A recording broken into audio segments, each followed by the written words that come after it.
Hi, everyone. Welcome and good evening, good afternoon, or good morning, depending on where you're tuning in from. My name is Hayla Alawi, and on behalf of Atmosphere Press, I am so pleased to welcome you to today's live author reading of Time Travel Narrative. We'll be hearing from Kevin Rowlett reading from Travel, a Project Outrigger novel released on February 11th. Joshua A.H. Harris reading from Eyes of Iris, released on March 25th, and Brant Vickers reading from Ballona Creek, released today, actually, May 6th. All three authors' books can be purchased both from online retailers and from select bookstores. And of course, you can find the books on Atmosphere Press's website. That's at atmospherepress.com/book. I'm also going to put a direct link to each of the books in the chat for you, so be sure to check that out to see the books directly.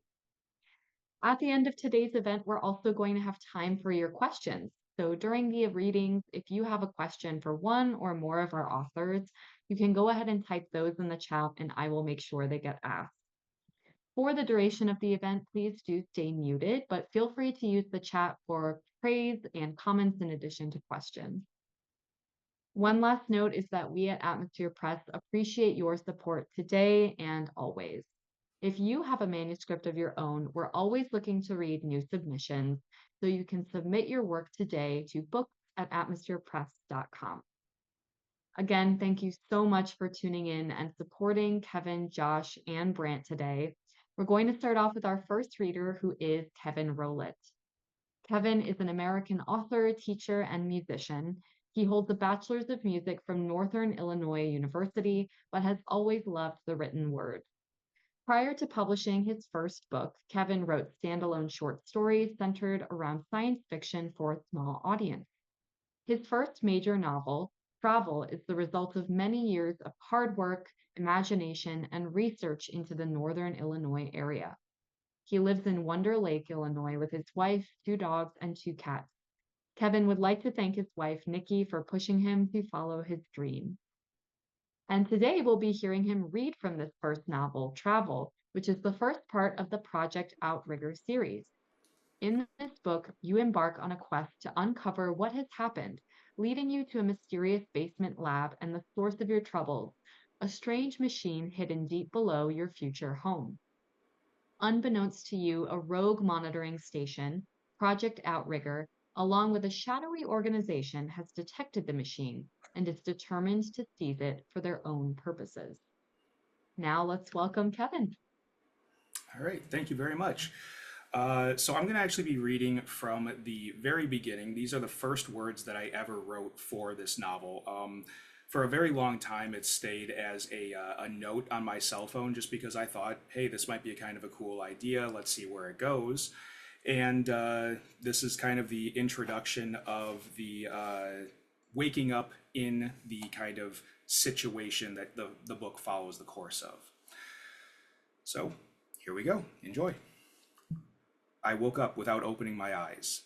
I knew something was off. I had the feeling of familiarity, but I knew that there was something different about where I was. Inexplicably, I felt as if something had been changed. I slowly opened my eyes and looked across the room. My brother, Joseph, whom I hadn't shared a room with since I was a teenager, was sleeping on the twin bed that used to stand in the middle of our childhood bedroom, framed by the two windows that looked out onto my childhood backyard. The disorientation and sense of wrongness got worse. I stared across the room at my sleeping brother's back, not fully able to comprehend what I was seeing. I felt the anxiety start to build and felt a jolt of adrenaline shoot through my system. I sat up in bed just a little too fast and felt my head start to swim. I put my head in my hands and took a couple of deep breaths, willing the dizziness away. When I looked up again, my brother was still there, snoring lightly. What in the heck is going on? I looked at my hands, looking for anything to anchor me to the moment. The tattoo on my wrist was gone. There was nothing but blank skin. I looked at my left forearm, expecting to see the intricate blue image of a lion, but that too was gone. My smartwatch, gone. I absently touched my forearm, my thoughts spinning. I pulled the sleeve up on my right bicep and was met with more blank skin. I didn't even look at the left side of my chest. I knew there was nothing there. Somehow, even the permanent marks on my skin had vanished. No laser removal, no scarring. It was as if had never been there in the first place. I reached for my cell phone on the nightstand, intending to call someone, anyone, who could help me make sense of this. My fingers found the small silver flip phone. Holy crap, I thought. I haven't had one of these since I was in high school. What the heck is it doing here?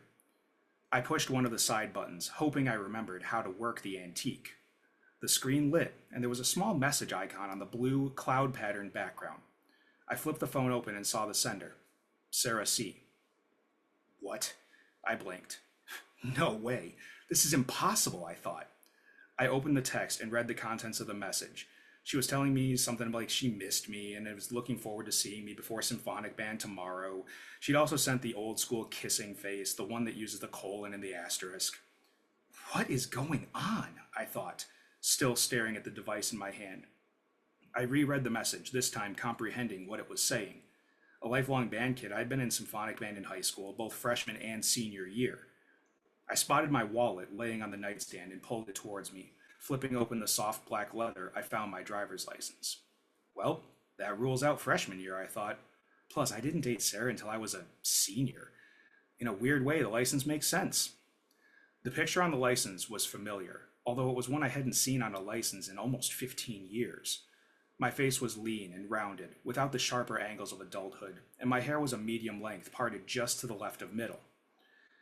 The room gave a lurch, and I felt something dislodge behind my eyes, an unmooring sensation that seemed to cast my thoughts into an endless ocean of confusion. I was back in high school. Jesus God. In a movie or some science fiction story, this is when all the memories would come crashing back into my mind of some failed time travel experiment. I'd either be the scientist who used himself as a guinea pig, or be some starry-eyed volunteer who would follow the seemingly mad scientist to the ends of the earth. I would have gotten into whatever apparatus I had built and thrown whatever switch needed throwing. Something would happen, be it a bright light, loud noise, or a searing pain. I'd black out, I'd wake up, just like I had. But none of that happened. Yesterday, I was a 32-year-old teacher living in my own house, talking to my girlfriend, and playing in the backyard with my dog. Why am I suddenly an 18-year-old again? How am I an 18-year-old again? Something must have happened last night as I slept to force my mind back into my younger body. The problem is, I didn't do anything to make this happen. In science fiction story, the main character would know exactly what to do to fix the problem. They'd find the right person to help them who existed in both times. Sure, they'd have to convince them, but that this was really happening, but that might only take a few paragraphs.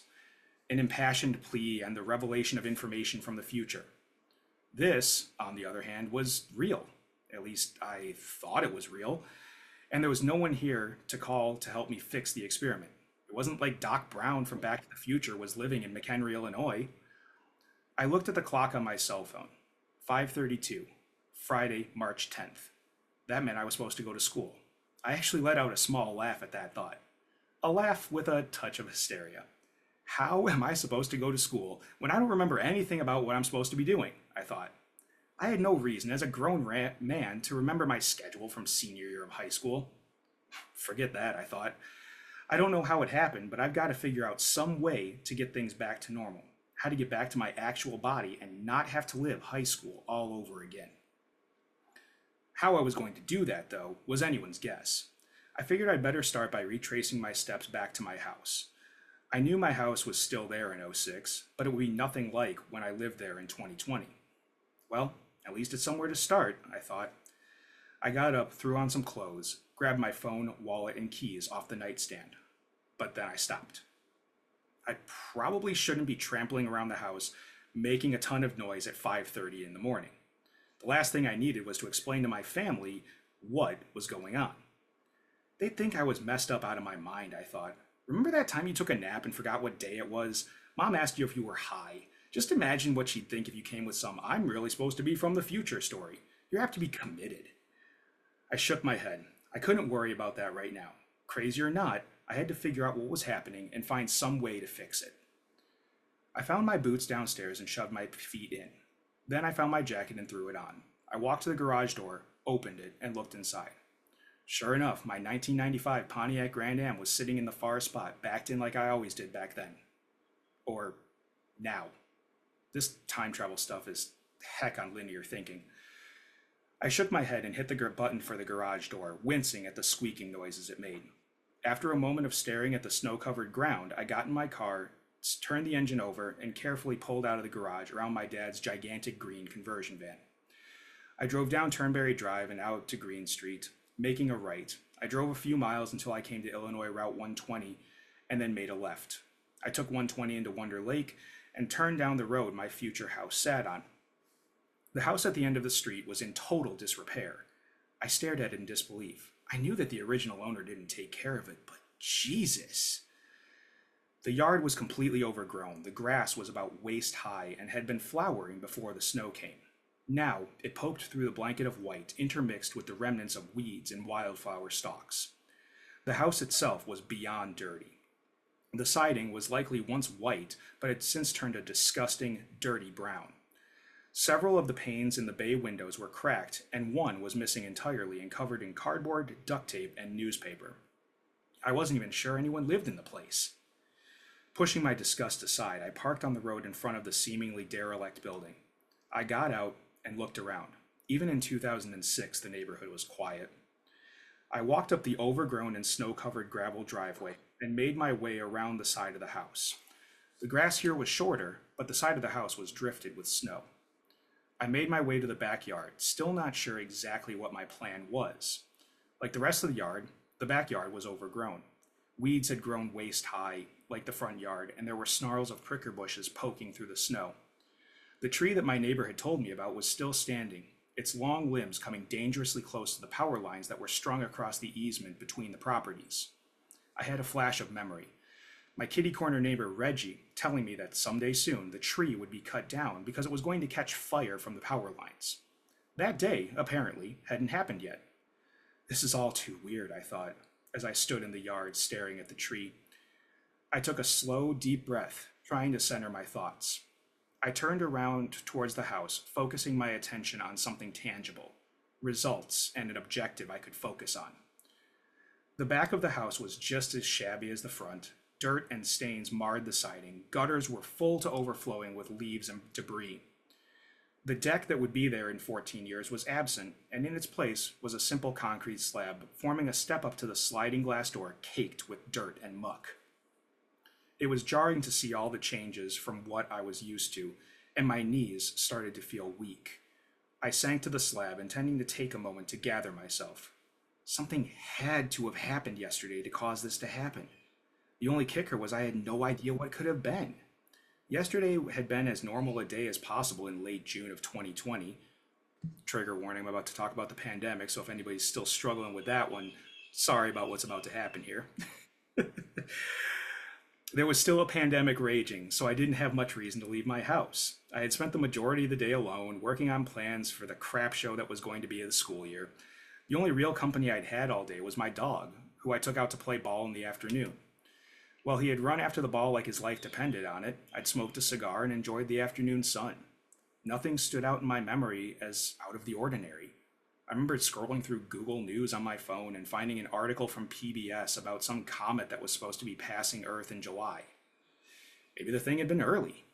Problem was, that theory is that comets aren't magical. They're rocks trailing space junk that just happen to fly past the Earth.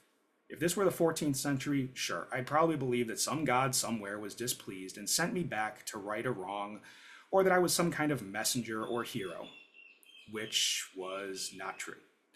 The fact that I was back in 2006, somehow inhabiting my 18-year-old body, was true. Wallowing in the fact that it was happening wasn't helping me figure out why I was a teenager again or how to fix it. I took one more look around the backyard, scanning for anything that might be of use, but came up empty. I trudged out of the backyard, down the driveway back to the street. I sat down in my car, turned the engine over, and began to drive out of the neighborhood. I needed to be away from here and find somewhere to collect my thoughts. I'm going to jump ahead a couple of chapters real quick to just introduce the secondary kind of main character, and then that'll probably be about my time. Javier del Carmen sat in the semi-dilapidated office, feet up on the console, reading a book. Truly, this was about the most boring job in the world. Fortunately for Javier, the billionaire investors kept paying his salary, even though Project Outrigger had gone 30 years without a positive result, or really any result at all. Although he was technically security, he had been assigned to sit in a chair and read a book for 9 hours while monitoring the equipment, which was fine by him. The project paid well enough, at least. Today, Javier had added headphones to his usual routine. As he looked up to give a cursory glance at the console in front of him, foot tapping in time to Johnny Cash's baritone voice, he noticed something new, a small blinking amber light near the bottom of the screen. Wait, what? Javier said, dropping his feet to the floor and pulling the headphones off of his ears. He noticed a soft, insistent beeping now that the headphones had been removed. What does that mean? Vaguely, Javier was aware that there was a manual for this portion of his job, and he assumed that it would tell him what to do with the blinking amber light. Now he just needed to find the stupid thing. He rummaged around in the filing cabinet to his left, pushing aside the hanging files of memos and reports that all said the same thing in different ways. Coming up empty, he opened the drawers of his desk, hoping he still had the binder. He dug under empty coffee cups and snack wrappers, again coming up empty. Finally, shoved under a stack of magazines in his bottom right drawer, he found the binder he was looking for, SAOC Agent in Charge Protocol. He looked back at the screen, realizing for the first time that the blinking light actually contained a small word. Contact. Javier flipped the binder open, his hands shaking slightly. He had finally found the section labeled Contact and began to read. His eyes grew wide as he read the implications of the small, blinking word. Holy crap, Javier said, the binder slipping from his hands and landing with a soft thud at his feet. In a slight daze, he reached for the phone on the edge of his console, knocking that, too, to the ground. With a muttered curse, he picked the phone up and set it back on the console. It took him 4 tries to dial the correct extension. His hands had begun to shake. Yes, the voice on the other end of the line said, sounding slightly annoyed. Javier, like most under-motivated employees, had a tendency to call his supervisor anytime he needed a break, which was often. Jeffrey, Javier said, his voice shaking. Who else would it be? Dr. Jeffrey Phillips, Javier's direct supervisor, snapped. What do you need? Something's happened. There was a pause at the other end of the line, and then, the heck does that mean, something happened? The console lit up. Javier's voice was shaking more, and he seemed to have difficulty forming the words. What does the console say? Does it say detection or contact? Contact. The pause was longer this time, accompanied by some deep breaths. Jeffrey, what should I do? The binder just says to call you. There was a sharp inhale on the other side of the phone. They had both been told that contact was a possibility, but no one had ever really explained what that word would entail. I have no idea. Thank you so much, Kevin. I felt Good that reading. visceral uh, feeling you evoked about being back in that state of being as a teenager in the high school setting. So thank you for that reading. Reading next today is Joshua A.H. Harris. Josh is the author of the award-winning novel Unorthodoxy, Atmosphere Press in 2019. He grew up in Laramie, Wyoming, served in the U.S. Peace Corps in Mali, West Africa, and currently lives in the San Francisco Bay Area. He's a teacher, reader, and writer of odd tales. He loves to fly fish, tree climb, and garden put. He is, above all, a dedicated husband and the proud father of 2 very kind young men. In the book we'll be hearing Josh read from today, Eyes of Iris. Iris is a 20-year-old genius, stumbling into the ER after participating in an ayahuasca ceremony, claiming to have traveled to the future. Dr. Kairos, the hospital psychiatrist on call that day, surreptitiously hits record on his iPhone as she begins recounting her time travel tale. Inspired by H.G. Wells's The Time Machine, Eyes of Iris challenges our perceptions of reality and explores humanity's complex relationships with technology, our collective future, and of course, each other. Josh, take it away. All right. Thank you very much. Thank you. I love seeing some friendly faces there and some new faces. Hello, everybody.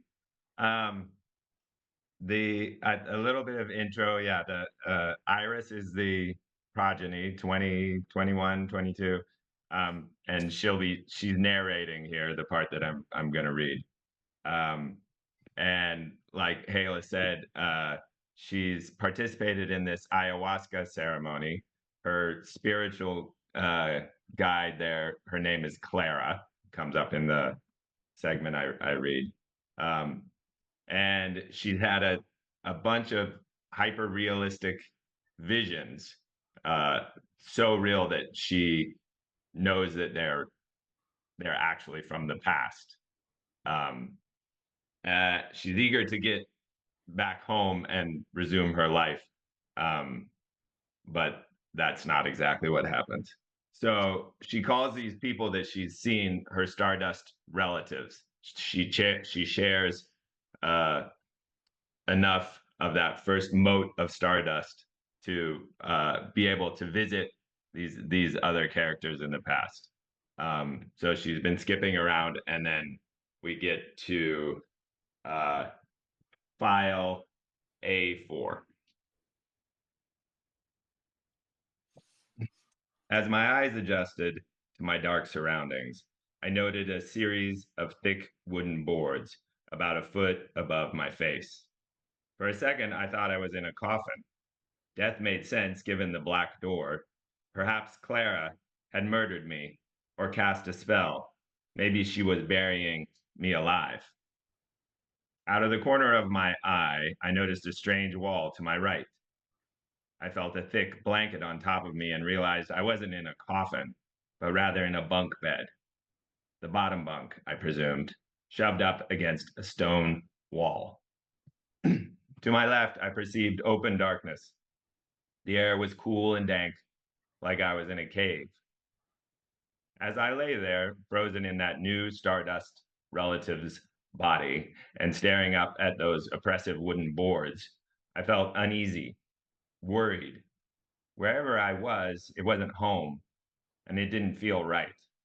I had no choice but to wait and see, and to hope I'd soon skip out of that experience.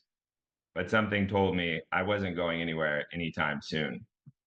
This new circumstance felt more concrete, more hyper tangible than any of my other visions. Some overhead lights flickered on. I heard multiple grunts, guttural protests, it seemed to me, neither animal nor human, from what I could surmise. The body of my stardust relative quickly turned away from the light before I could gather any other details about my surroundings. It curled up, facing the stone wall. More strange sounds began quietly echoing off the hard walls of what seemed to be a large, even cavernous room. Something felt off about that whole scene. I wanted to touch the stone wall. If I could just run my finger across it, I'd know if this experience was real. The hard surface looked wet, but it might have been just worn smooth and slick by years of contact, like a flight of old stone stairs leading down into a medieval dungeon. But I couldn't move my hands. I recalled the rules. I couldn't control my stardust relative's movements, and I felt a moment of calm. This was just like the other visions. Perhaps I was in some long forgotten prison in Russia or a mining camp in the High Sierra. I'd spend some time here observing, and then I'd move on. With luck, very soon, toward home.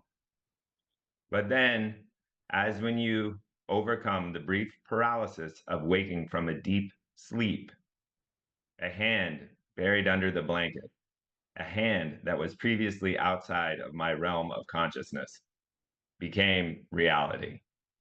I, the real me, twitched my right index finger. My heart raced as I registered the kinesthesia of that movement in my own brain, something that had never happened with any of my other Stardust relatives. I gently flexed my other fingers and then lay still for a second to process the fact that I might be more of an actor here, not merely a spectator. I slowly drew my hand up and out of the covers, and began to reach for the wall. But the instant my hand came into my field of vision, I froze, and my heart caught in my throat. My skin was gray, almost like an elephant's hide, and the back of my hand was covered in short black hair. My four fingers were elongated, approximately twice as long as normal, narrow too, but muscular, with chapped knuckles, and my thumb was nearly as long as my fingers with an extra joint, like those people with triangular thumbs. I made a fist and opened my hand again, hoping to see a change, but everything remained the same. It felt like I was wearing a virtual reality headset, playing some sci-fi game. Only I was pretty sure this was reality, or some version thereof. I gagged, almost threw up, but held it back. I had no idea where I was, when I was, or what I was. I reached out, touched the stone wall, and was overcome by another wave of panic. I could really feel it. I thought I could really feel it as though I was 100% inside that body. The wall was as cold and hard as I'd imagined, but it wasn't wet. Its shiny appearance seemed to be the result of years of greasy skin rubbing against it. I thrust my hand back under the blanket, pulled the covers over my head, and lay perfectly still. The darkness felt momentarily safe. My morning breath, on the other hand, smelled like death. The grumbling noises around me grew louder, along with the sounds of feet shuffling. I prayed to every god that ever existed that I'd wake up somewhere else soon, but that was not to be. File A5. As I lay silent and still, I felt an itch on the bottom of my right foot. I instinctively reached my bizarre hand down my long foreign legs and relieved the itch by scratching the heavily calloused skin on the ball of my foot. What I discovered, however, provided the opposite of relief. I only had 3 toes. They were wide, long, and powerful, like they could crush a small bird. I ran my fingers over my 3 thick toenails. Contrary to my normally well-maintained nails, the edges of these toenails felt thick, rough, and sharp, almost like talons. I wanted to scream, but I was afraid of making any noise. At that point, I remember thinking, there were never any human species with feet like these. This must be a hallucination. But then I clearly recalled Clara seated on the floor of her strange, warm living room, the Palo Santo smoke and the ayahuasca ceremony, and the bitter, muddy taste of that strong, musky brew in my mouth. My unclouded awareness of that other world seemed to negate the idea that this was all in my head. Both worlds seemed equally real, equally crisp. I knew my old life without any gaps. I could remember every detail, while at the same time, everything in that highly disturbing bunk bed reality felt entirely authentic. My new body's strange, sickly, sweet odor, the odd coarseness of the blanket on my skin, and the awful, furry, dry mouth feeling on my teeth and tongue, like I hadn't brushed in, well, maybe forever. I ran my hands slowly up and around my bulging calves. The word muscular doesn't even come close to describing them. My skin was stretched tight against the hard muscles and ropey tendons of these new legs of mine. Underneath, I could find no fat. As far as I could tell, I wore no clothes. My hands slid up to my ripped thighs and started to reach for the area you'd guess would be next. But before I could explore my alien genitalia, I suffered an immediate, mind-blowing headache. In response to the excruciating pain, I pressed my rough palms into my eye sockets and squeezed my forehead with my long fingers. I've heard migraines can make people want to kill themselves. This pain felt worse than death. Maybe I was actually dying. I needed help, so I twisted toward the room and stuck my head out of the covers. All of a sudden, the pain turned to a dull ache, like a dial somewhere had been turned down. I learned later that was, in a sense, exactly what had happened. I took a moment to survey my surroundings. The area before me was more cave than room, though the floor was made of rough wooden planks, and dim, square lights set into the stone ceiling cast faint shadows all around. I'd been correct in thinking I was in a type of bunk bed, though the beds were stacked four high, one on top of the next. Whoever constructed the bunks made them extra long and left just enough room to roll over, but not enough to sit up. I counted 3 rows of 5 for a total of 60 beds. My bed was in the back corner, pressed against the wall. The whole scene looked like a bizarre, windowless military barrack. All the bunks had already been vacated except mine.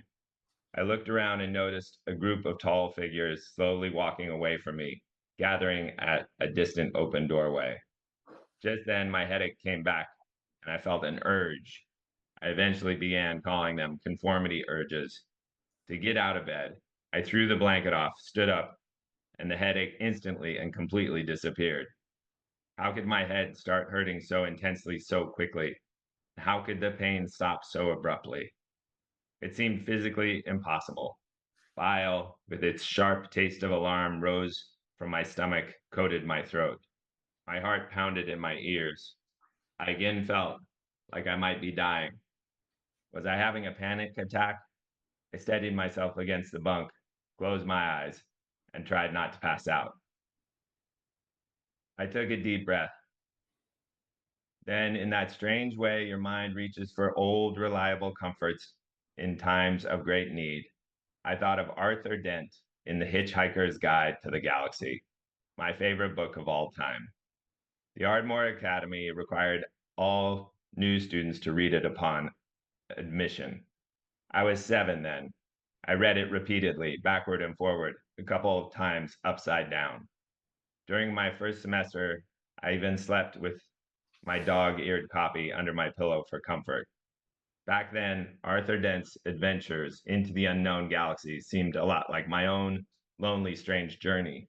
New town, new school, and many new, strange, and unreliable characters. And now, standing in that mysterious cave dorm, I felt like I'd been thrust into a completely different, but nonetheless equally mind bending story. I recalled one quotation that I'd written in permanent marker on my canvas pencil bag so long ago. All you really need to know for the moment is that the universe is a lot more complicated than you might think, even if you start from a position of thinking it's pretty damn complicated in the first place. On the other side of my pencil case, I wrote the most famous quotation from that book in big block letters. Don't panic. Surrounded, of course, because I was still a little girl, by black-petaled daisies. I opened my bizarre new eyes and decided to take Douglas Adams' advice. I'd resist panicking and try to embrace the complexity of this unanticipated turn of events. Thank you so much, Josh. I particularly love that reference to Hitchhiker's Guide because, yeah, I can see, where the line of thinking is going because I would be in that position, I want to say. But thank you so much for that reading. Our final reader for today is Brant Vickers. Brant started out as a caddy and then delivered flowers before going into the military, living in 3 foreign countries and 7 states. He later found his true profession and vocation, teaching students with special needs, some of the most endearing, sweet, loving people on the planet. He is the author of Chucky's in Tucson, Fedor, and Culver City. Brant lives in Arizona with his wife, Cheryl Ann, and their pampered cat. His favorite thing now is writing stories for young adults. Ballona Creek, the book we'll be hearing Brant read from today, interweaves adventure, history, magical realism, and pivotal life experiences that test friendship and ultimately determine the difference between life and death. Set in Culver City, California in 1970, the story follows 3 young boys adrift from loss and abandonment who form a bond with a Gabrielino/Tongva man.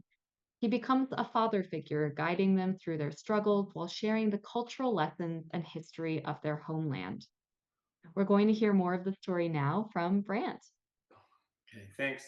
I'm just going to read the prologue first, and it's pretty self-explanatory. And then I've got another really short piece that takes place later in the book, and I'll kind of give you a heads up about what that's about. So it's dark in the tunnel. It's also constricted, which lends itself to claustrophobia.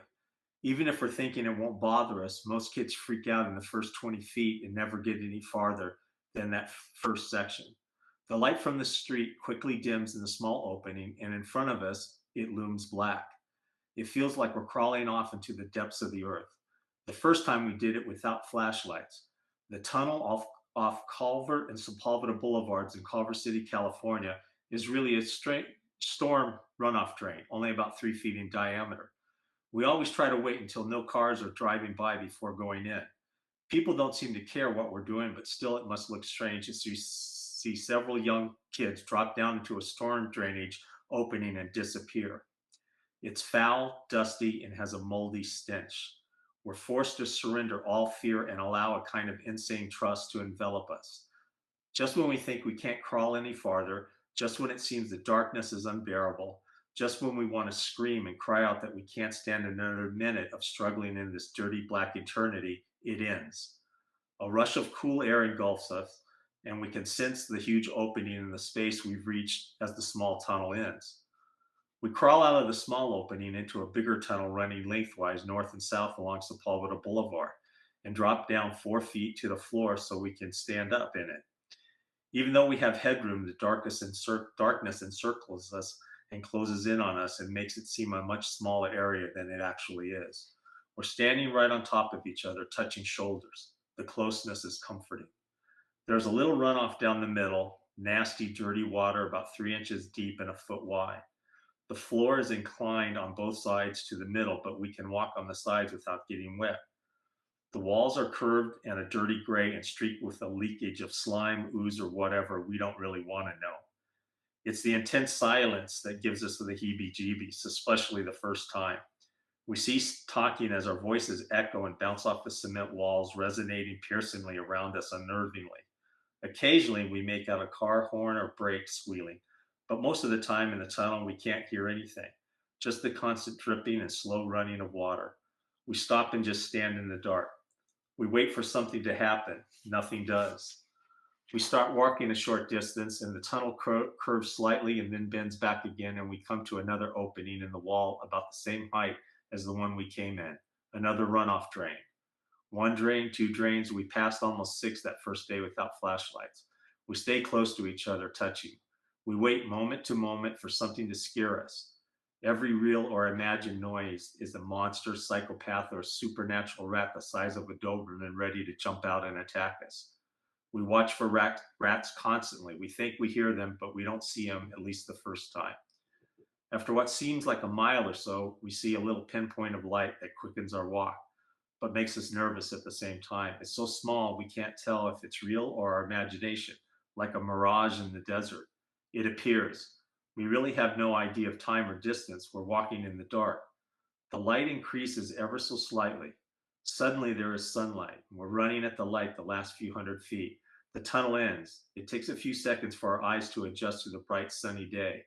A steel gate separates us, but we can look out and down into the immensity of La Ballona Creek. All right. So this is later in the book after the kids get caught in a flood. And it's just a story that one of the boys has been told. But this is called The Solitary Girl of San Nicolas Island. I hallucinated and imagined one of Tomer's stories. She lived with her people on one of the Channel Islands that the Tongva had inhabited for centuries. When the Spaniards came and wanted to exploit all the natural resources they could, they started to explore the islands off the coast of California as well.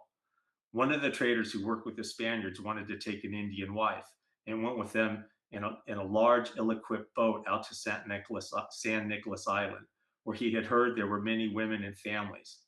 Taking women from their villages was normal for the Spaniards and the men who traded with them. The other Indians on the island would be put to work at the missions. When they got there, They rounded up all the Tongva that lived on the island and started to put them on the boat. These Indians were very meek and docile, having lived in isolation. They had no means to fight. One lovely young girl made signs that she still had family on the island and ran to search for them before anyone could stop her. The other Tongva knew there were no more Indians on the island. The traders wanted to pursue her, but the weather was turning bad, and the head Spaniard and his crew put the rest of the Indians on the boat and left. They said they would come back when the weather was better. They never did. Many of the original inhabitants of the island died or were sent to other missions along the coast. Not long after they returned to the mainland, the trader and his crew were killed in a bad storm, and so it was only rumored to the friars at the mission that a woman had been left alone on the island. The Indians at the San Gabriel mission talked about it for years, but no expedition ever returned to search for her. The padres of the mission waited for another boat to visit, one large enough to make the trip, so they could talk them into searching for the girl. 15 years passed, and another ship finally attempted to search for the girl, while hunting seals and looking for seagull eggs in the Channel Islands. The first day on the island, they discovered footprints in the sand and began to look for her. They found baskets and other small utensils and realized the rumors were true, but they didn't find her that day. Again, bad weather forced them to return to the mainland. They returned a second time a year later and found her camp. Several days later, they finally came upon the girl herself. She was sitting by a fire in her camp. She was friendly and let them approach. She only possessed a few baskets, a few seal skins, whale ribs for tools, and a homemade rope. She lived in a small hut and was dirty, and even the Tongva Indians in the crew could not understand her, nor did it seem she could understand them. She left with them reluctantly and with her few possessions, the few possessions she had. She never spoke of the family she had tried to find that day 16 years earlier. She tried living with several families and hardly spoke of her time on the island.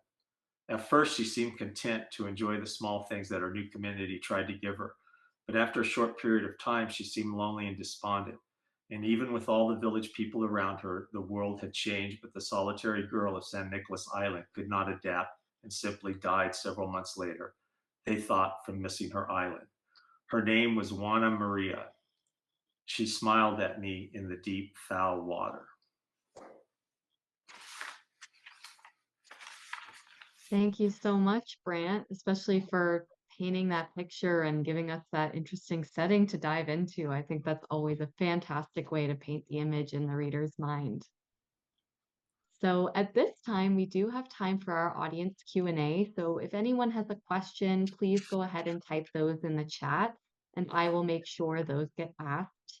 We do already have some questions for the authors. So the first question is actually for all three authors.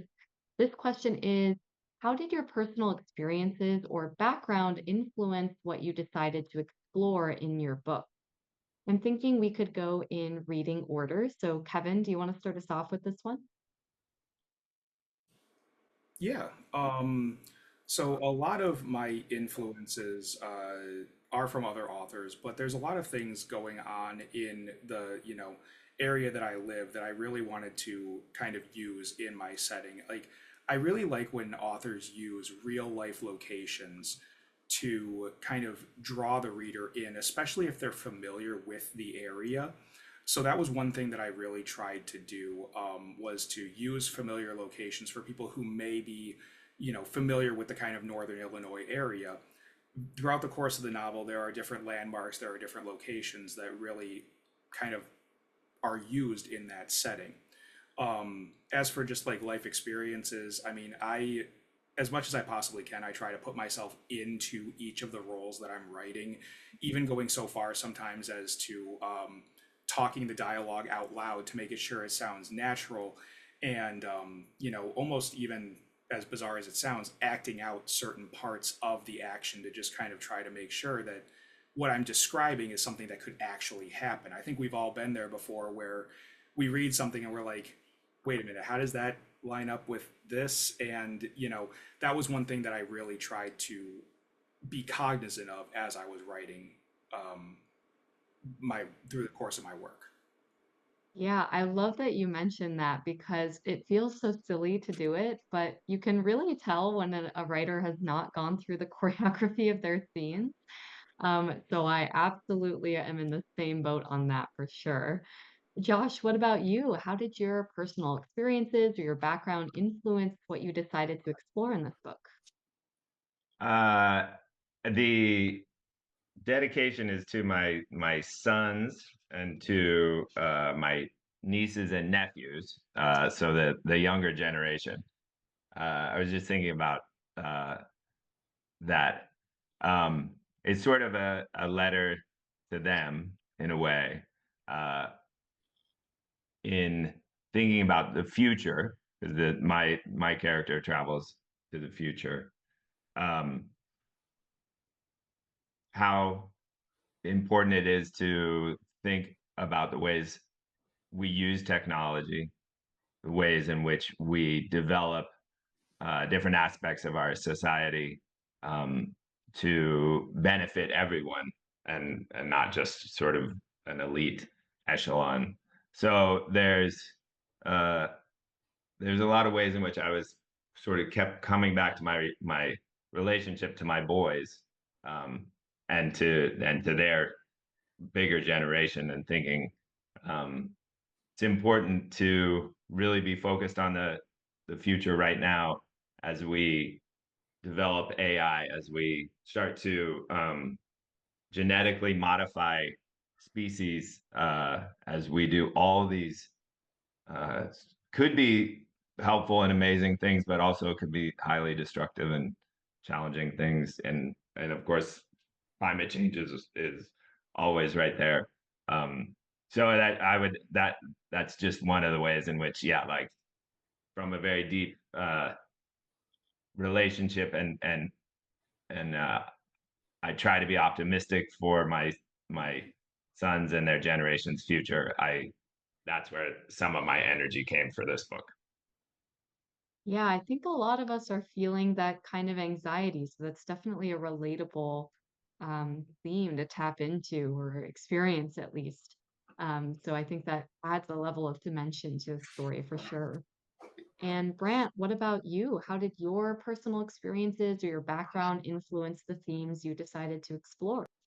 Well, it'd be real easy just to say I grew up in Culver City, case closed. But what what uh, what I did was La Ballona Creek was real, and at 200 years or more, 250 years now, it was where the first Spaniards set in that area in Southern California. But I use that just because we did used to sneak around in that when I was a young kid. Now it's got bike paths and everything, and tons of homeless. It's just, it's not what it was. It was really isolated and a treat to get in there. But um, what came to me, and maybe at least 10 years ago, I grew up there and we never heard a word about Native Americans.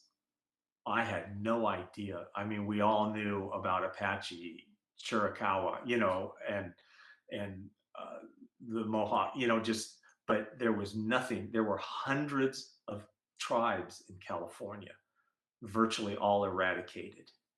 And there's only a few that still have federal recognition.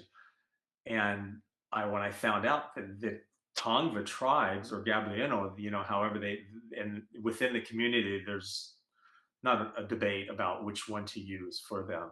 Um, I knew nothing about them. I didn't know they actually existed. And then and after I researched this book for at least probably a year, and tried, and attempted and did contact a few Tongva members, and so I just got caught up in that. And so, how else better tell their story as me being a white man, and in the book I go to great lengths, and that review that you sent me today was really, I really enjoyed that, because they got it, that the whole book is set on, one of the Tomer character that he's telling his story is telling these kids, you can never become Tongva. Just understand that, you can appreciate it, you can learn from it, but you can't become. So, that cultural appropriation, I was really caught. And so far, it seems like I didn't do that, because they're telling their story from the outside in. But it was just really interesting that how successful they were and how peace loving, and, even among themselves, because here with Comanche and Apache, I'm in southern Arizona now. They did not get along at all. But it just the whole story of the Native American experience in California is what pulled me in, and knowing that where I grew up, I didn't even know that. Absolutely. I love that you touched on those different points and how to approach that type of storytelling because it requires such sensitivity and attention and focus. So I'm also excited to see the next question was about the sort of research that you all needed to do to write your novels. So that feeds very well into that question, Brant. Was there anything else you wanted to add to that about your research process? No, that's how it came about. I just, internet and tons, I sent away for books and read about and there isn't a lot of real detail, especially about the language and stuff. I even have a glossary in the novel to kind of help if it gets caught, but I don't use it enough. But yeah, I just read a lot and looked into it. Absolutely. There's always a wealth of knowledge if you know where to look, I'd say. Kevin, what about you? What kind of research did you have to do to write your novel? So a lot of my research was just kind of as it came up. And I always make the joke that my internet search history makes me look like some kind of serial killer or psychopath because just the array of things that I had to research in order to do this. I mean, I was keeping a little bit of an eye on the chat. I mean, I saw that there's like questions about like the computers and stuff, and a lot of that was just really digging into, like articles about computers that would have been around at the time that I'm trying to do this. Without giving too much away, there's a false interface that goes on to make it look like the computer system that's being used is much older than it actually is. So I had to, I called my brother who's very computer savvy, and I asked him about like different lines of code. I asked him how one would format those things, but I also looked up, various combinations of like IBM tape mainframes, like what would go into creating these like kludged together crazy computer systems that I had in my head. The same thing with like the firearms. I made sure I was very aware of what I was searching so I didn't wind up on like a watch list somewhere. But at the same time, I also wanted to make sure that I was faithful to the type of real world things that were actually being used for various purposes. Like I mentioned earlier, one of my big things is trying to make it as close to reality while still being completely insane as possible. I mean, science fiction gives us a lot of opening to explore completely out there sorts of things, but to ground it in reality while making it just close enough to real that like you might think, well, maybe there's not a 0% chance that happens someday, is a really fine line to walk, and just lots of as it came up, looking up different things and trying to find the best sources. So finding multiple different sources that would kind of corroborate what I was reading and make sure that the things I was saying were actually correct. Yes, that being able to pull from multiple sources and just verify everything, especially with something like science fiction, I think is critical. So I think that just adds a layer of credibility there to know that about your process. And Josh, what about you? What was the research that you needed to do to write this book? I think maybe a two-part answer. One, I've never done ayahuasca, so but I have a lot of friends who have and kind of do, and so interviewing them, just hanging out, talking to them, really informed sort of how deep you can go into a different reality on that specific drug. And I watched a lot of YouTube videos and a lot of um, read a lot about ayahuasca and the differences between sort of a traditional use and what's happening now, in terms of Western people going on vision quests. So I found that all really interesting research. And then in general, I'm just fascinated by our exploration, our continued development of all these technologies. And um, I often think about the way in which capitalism drives most technological innovation, what sells, not necessarily what is going to be most beneficial for humanity. So I often think about and do research and read articles um, about those decisions and how those decisions get made. And it's particularly relevant today because of government funding often does help drive technology towards technologies that may not pay off immediately, but may eventually help humanity in deep and meaningful ways. And if we just leave it to private, then it we may end up with technologies that really harm us, as we've seen. So thinking about those, reading about that concept helped inform sort of how I end up conceptualizing the future in one aspect. Yeah, that's really interesting because it's almost like researching social phenomena and trying to anticipate a future based on that research, which I think is a very compelling way to go about that process. And it's part of what makes the creativity of writing so fascinating. So that's very interesting perspective to hear about. We have time for one more question. This is again for all three authors from Nikki. Where did you all get the idea for the books that you wrote? Brant, do you want to start us off with this one? Well, that was it. The book before this I wrote it just came from and the two books I've done before that have nothing like this, but I got stuck back in where I grew up in Culver City. In the book Culver City, we used to sneak into MGM studios. And that in itself, I mean, and that's, you see the picture of the book is the Gone with the Wind, decrepit Tara, so I wanted to tell that story about sneaking into MGM. I thought for my son, and I thought, well, if you just technically say it like, well, then we saw this, and then we saw where Tarzan movies were made, and then we saw, whatever. I said, do something different with it. And I turned it into a ghost story. So with this one, with Ballona Creek, like I said, when I realized, when I started realizing how much history was there that very few Californians now or have ever known, and I just thought it came about, how do I tell that story? And again, about worrying about, well, I'm not going to do it as I'm a Tongva.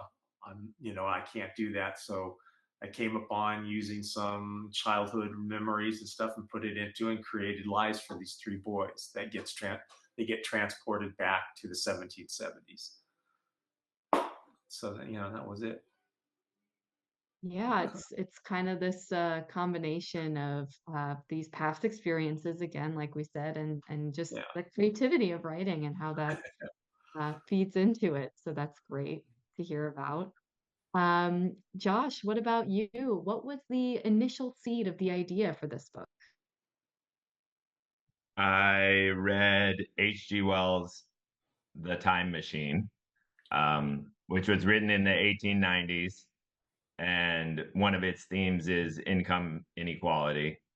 And I read it maybe 7 years ago, and I was struck by how relevant it still is. What a nice and compact and easy to read story it is, and then the underlying message is still really relevant. So I was very impressed by that, and I thought I want to write some version of that. I want to riff off of the Time Machine and take it from here, looking towards the future, and see what story develops and what themes I want to explore.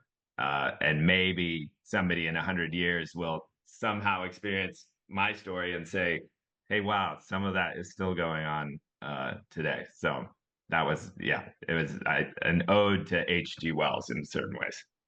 Yes, I love that way of putting it. I think that applies so well, and really ties into that inspiration. And closing us out on this question, Kevin, what was your initial inspiration for the book? It was actually a dream that I woke up from and just kind of stared straight ahead and was like, well, that was weird. That might make kind of a cool short story. And it was a little bit different than the premise of the actual book, but I woke up in the dream as a middle schooler, and I was like, well, very strange. So I decided to make myself, the character as I was writing this a little bit older to kind of just give them a little bit more functionality because you can't very well run around all over the place trying to solve a mystery as a middle school student. You would need to list your parents to drive you around, which would be comical in and of itself. So that might be something kind of fun.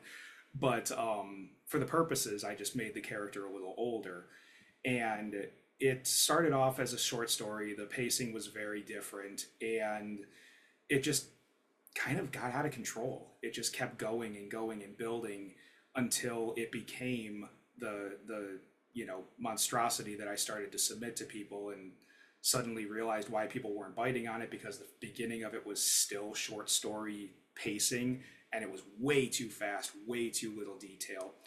And after reworking it a bunch of times and working on it and stuff, it basically turned into the product that I have today. And I was fortunate enough to be able to have enough imagination and enough personal experiences to kind of get myself to be able to tell that story. Absolutely. I think that's really relatable to a lot of writers. It comes from a similar sort of initial seed and it just grows from there. Well, at this point, I just want to say that it was so wonderful to hear all three of you read your books and to bring these words to life. I think it's especially, well, special to hear books come to life in the voices of their creators. So thank you so much to Kevin, Josh, and Brant for being here and sharing your words and your time and of course your thoughts in the Q&A with everyone. And speaking of everyone, thank you to all of you for attending this event and helping us celebrate these wonderful authors together. Don't forget that you can order Travel, Eyes of Iris, and La Ballona Creek from the links in the chat. I'm just going to put those all in the chat one more time for everybody so you don't have to scroll around looking for them. And please also consider checking out atmospherepress.com to browse our new and forthcoming releases, sign up for our email newsletter, or submit a book manuscript of your own. You can submit your work to books@atmospherepress.com and just let us know that you attended today's event. We'll look forward to hearing from you, but until then, that's it for today. So have a great rest of your week, everyone.